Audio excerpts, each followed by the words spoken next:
The idea of electric vehicles, those battery-powered marvels we see today, wasn't born yesterday.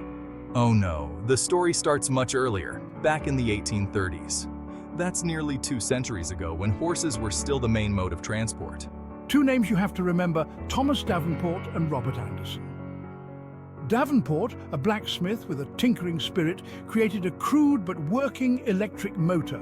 He stuck it on a small cart, and bam, the first electric vehicle was born. Anderson, a Scotsman, took things a bit further. He built what you might call the first electric carriage. These early contraptions were basic, more like science experiments on wheels. But they planted the seed of an idea. Could we ditch the horse and carriage for something cleaner and more modern? Little did they know, they were at the very beginning of a revolution in transportation. These early EVs were limited by their batteries. They were big, heavy, and didn't hold much charge.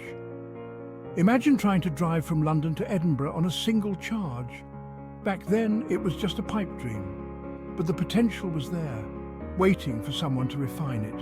And refine it they did, as the world entered the 20th century.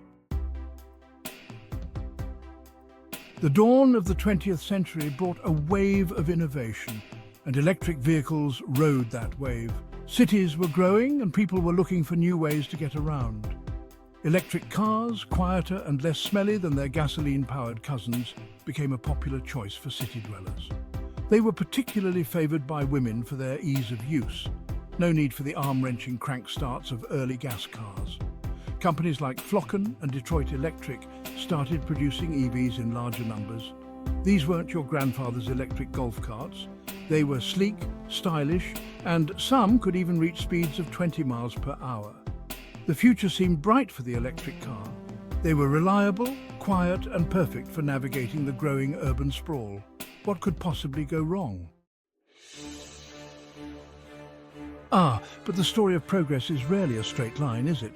Just as electric cars were finding their feet, a rival emerged, the internal combustion engine, powered by that smelly stuff we call gasoline.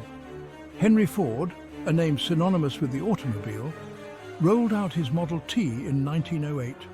It was cheap, reliable, and could cover long distances, thanks to a little thing called the gas station popping up everywhere. Suddenly, the limited range of electric vehicles became a glaring weakness. People wanted to explore, to venture beyond the city limits. Gasoline cars offered them that freedom, and the electric car began to fall behind. By the 1930s, the dominance of electric cars was a distant memory.